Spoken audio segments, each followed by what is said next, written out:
Este programa é livre para todos os públicos.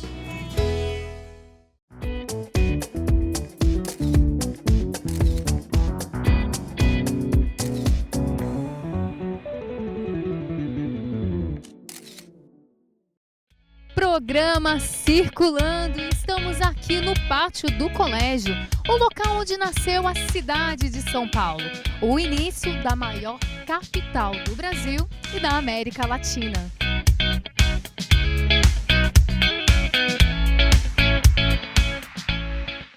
A história começou quando os jesuítas decidiram criar a primeira escola para ensinar e catequizar os indígenas. No início, era apenas uma casa de pau a pique. E você sabe por que a cidade de São Paulo tem este nome? Justamente porque sua fundação ocorreu na mesma data em que se comemora a conversão do apóstolo Paulo, dia 25 de janeiro, uma das figuras mais importantes no desenvolvimento do cristianismo. No pátio do colégio você vai encontrar a antiga Igreja do Bom Jesus, que hoje é dedicada a São José de Anchieta, o apóstolo brasileiro. A igreja mudou muito desde sua primeira construção, que era feita de pau a pique em 1554, e até chegar à sua forma atual. Passou por grandes transformações e reformas, mas a história contida neste local perpassa as paredes e suas construções.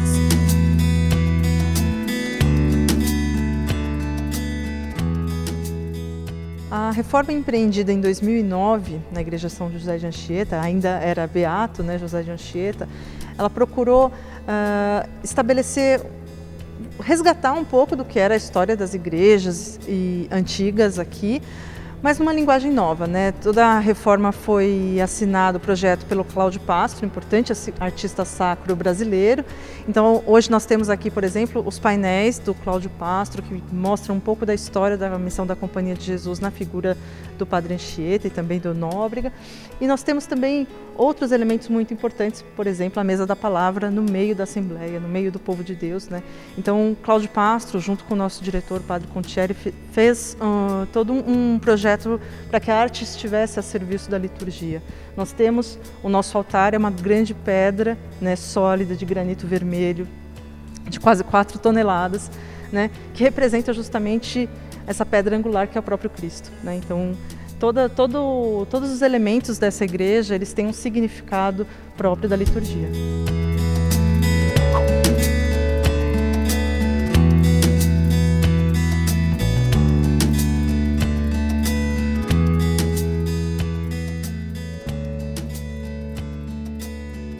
Na igreja temos a relíquia de São José de Anchieta, um pedaço do fêmur do jesuíta. O santo é reconhecido pelas inúmeras subidas pelos caminhos da Serra do Mar, entre Santos e São Vicente, estendendo-se até o estado do Espírito Santo, onde faleceu.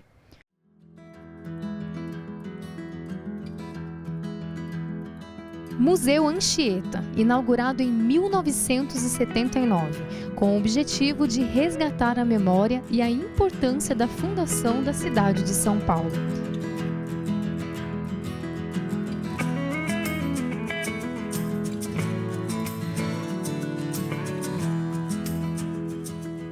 Sala da Maquete. Qual a importância desse lugar aqui para São Paulo? É aqui que a gente consegue conversar sobre muito do desenvolvimento da cidade de São Paulo, desde a fundação do Colégio de São Paulo de Piratininga, lá no século XVI, e todo o desenvolvimento, a expulsão dos jesuítas, a transformação da vila, posteriormente da cidade, e propriamente o que se tornou essa cidade, essa grande cidade de São Paulo, no século XX. Né? Podemos dizer que a história genuína está aqui. Está aqui. Nessa maquete a gente consegue vislumbrar, grosso modo, o que era São Paulo colonial, através desse triângulo histórico que é disposto aqui, em que o pátio do colégio, né, o Colégio de São Paulo de Piratininga, estava bem no centro desse triângulo histórico. E é bem diferente do que nós vemos hoje na cidade de São Paulo, né? Pois é, né? A começar que São Paulo foi uma vila murada no século XVI, que pouco se fala disso, né? E mesmo os caminhos, né, o rio Tamanduateí, que a gente vê aqui perto da gente, ou o rio Anhangabaú, do outro lado, tudo isso faz parte do cotidiano dos paulistanos, mas que não conhecem de onde veio esse nome, e propriamente onde estamos, né, nesse Planalto de Piratininga. Alguns nomes permaneceram, né? A ladeira Porto Geral. Onde que fica aqui e o porquê desse nome ter permanecido?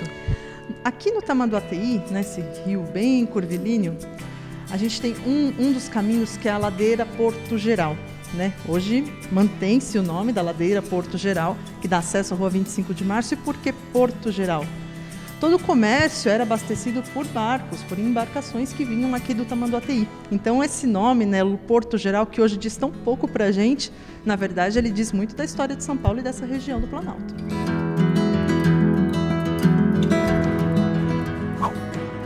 E aqui na parte superior do museu, a história continua, né? Continua de São Paulo e também da Companhia de Jesus. E aí, Larissa, o que você pode nos mostrar que as pessoas que vierem aqui visitar vão encontrar nesse museu? Esse museu, essa parte aqui do primeiro andar, a gente tem uma seção dedicada à arte sacra. Um detalhe importante é essa imagem do menino Jesus, né? Bastante diferente do que a gente costuma ver. Bem diferente. Né? Com traços indígenas. Ela fala um pouco também do processo de evangelização que a Companhia de Jesus exerceu aqui, né?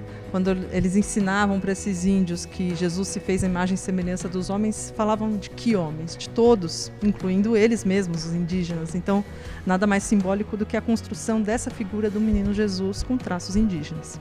Nós temos também algum acervo aqui muito interessante que sobreviveu à demolição da Igreja do Bom Jesus, realizada em 1896, precisamente, né?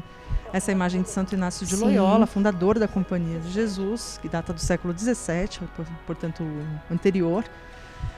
Na imagem de São Francisco Xavier também, apóstolo das missões, né, que exerceu uma missão muito importante no Oriente. E imagem de Santo Stanislau Kostka, né? Também um santo bastante importante da história da Companhia de Jesus. São 3 imagens do século XVII, né? Elas são contemporâneas e sobreviveram à demolição, né, da Igreja do Bom Jesus e estão aqui no nosso museu para contar um pouco dessa história. Também as colunas que pertenciam ao altar da Igreja do Bom Jesus estão aqui, obviamente, restauradas, né?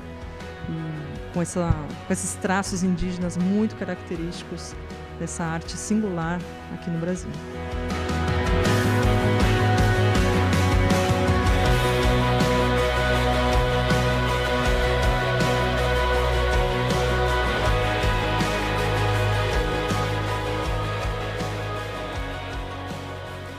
Aqui nós temos também uma pinacoteca dedicada a São José de Anchieta, com representações de momentos variados da vida dele, como quando da chegada dele, ainda estudante jesuíta, né, bastante novinho, né, catequizando um indígena, um curumim. Aqui, certamente, a imagem mais famosa de Anchieta, né, de autoria de Benedito Calixto, que mostra esse momento famoso da história do Brasil e de Anchieta, que é a escrita do poema Virgem, no contexto da Confederação dos Tamoios.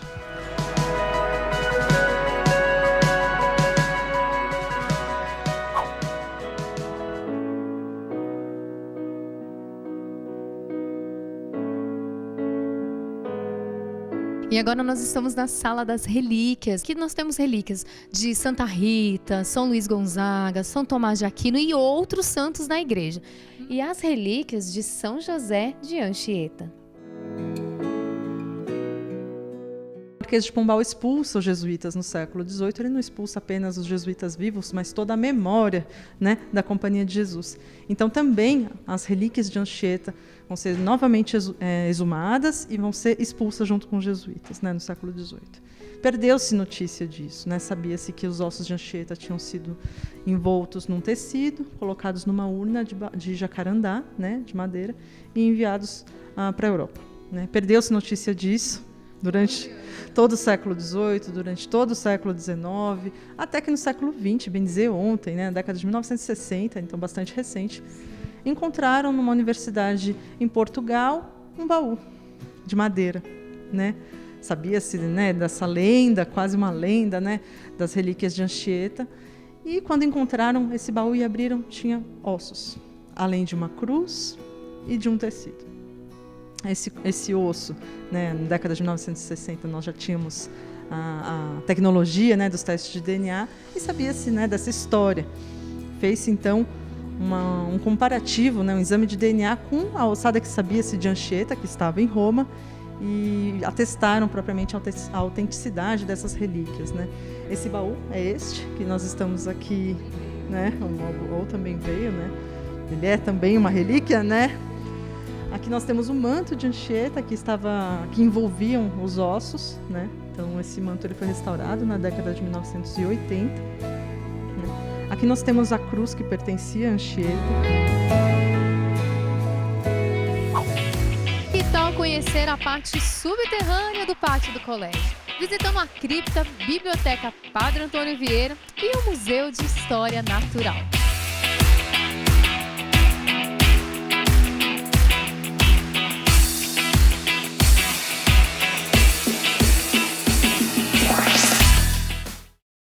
E o primeiro lugar a visitar, a cripta. Eu estou aqui com a Larissa, que vai me dizer o que é isso. A cripta era o local onde antigamente as pessoas eram enterradas. Aqui a gente está exatamente embaixo da igreja, então as pessoas eram enterradas aqui antes da instituição dos cemitérios públicos na cidade. Né? Esse espaço hoje ele já não funciona mais como cripta, ele funciona como uma sala expositiva do museu dedicada às nossas exposições temporárias. Atualmente nós estamos com uma exposição indígena, arte e cotidiano indígena, mas esse espaço, ele por si só já é um acervo, porque ele conta aqui a história da antiga construção, né, do antigo pátio do colégio.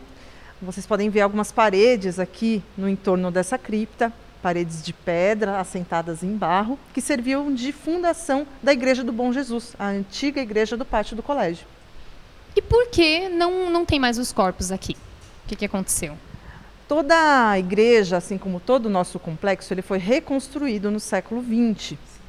Então, quando houve a reconstrução da Igreja do Bom Jesus, houve a exumação de todos os corpos, todo um trabalho arqueológico foi feito aqui. E alguns personagens que foram identificados, personagens importantes da história de São Paulo, foram levados para uma cripta ativa, que é a cripta da Catedral da Sé, que é visitável, onde nós temos o Tibiriçá, por exemplo, que foi muito importante para a história de São Paulo.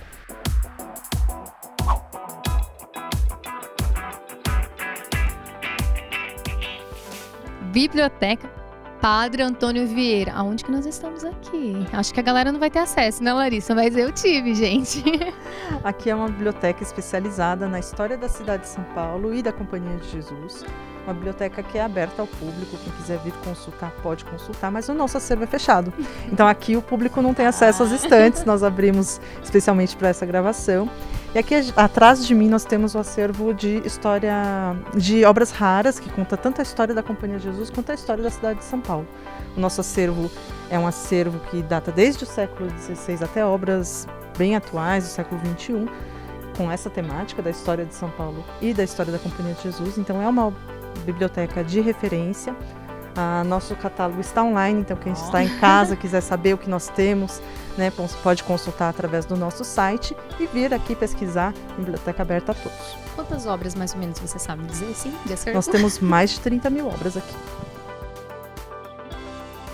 E tivemos uma graça, tivemos o acesso a um acervo bem importante. Qual foi, Larissa? Os manuscritos originais do padre José de Anchieta, né, São José de Anchieta.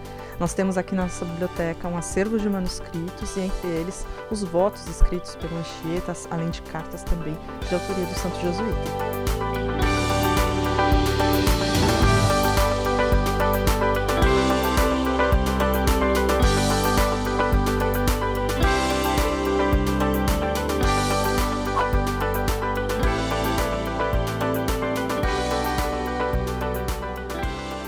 Estamos num lugar um pouquinho diferente, Museu de História Natural. O que tem a ver com o pátio do colégio? Esse museu, ele veio para cá em 2020 e ele tem tudo a ver com a história do pátio do colégio, porque ele tem a ver com a missão da Companhia de Jesus.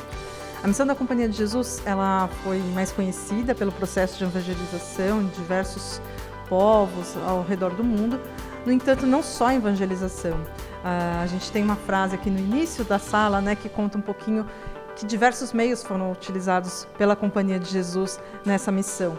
As artes, o teatro e as ciências, né? Nós temos diversos jesuítas que foram cientistas ao longo da história, Não à toa a nossa sala se chama Sala Athanásio Kircher, que era um jesuíta cientista muito importante do século XVII.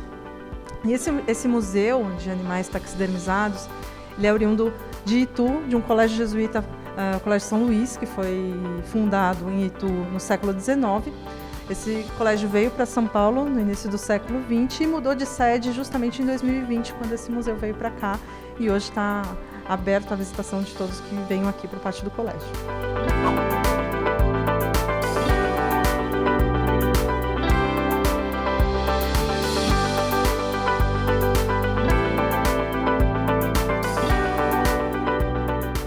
Estamos aqui na parede mais antiga da cidade de São Paulo. Espera aí que a Larissa vai explicar um pouquinho onde nós estamos.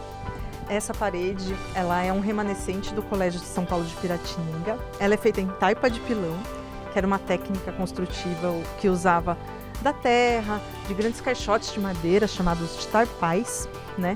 A mistura que foi feita aqui para essa parede usava também palha, sangue e fezes de animais, né? Tudo isso para formar uma massa, né, homogênea que era compactada nesses caixotes de madeira e que constituía propriamente essas paredes. Todo o nosso complexo era em taipa de pilão até o século XX, quando ele foi demolido para a reconstrução do pátio do colégio. E ainda tem muito mais sobre o início de São Paulo. Não deixe de visitar o pátio do colégio, onde a fé e a cultura se entrelaçam, contando a história de uma grande cidade.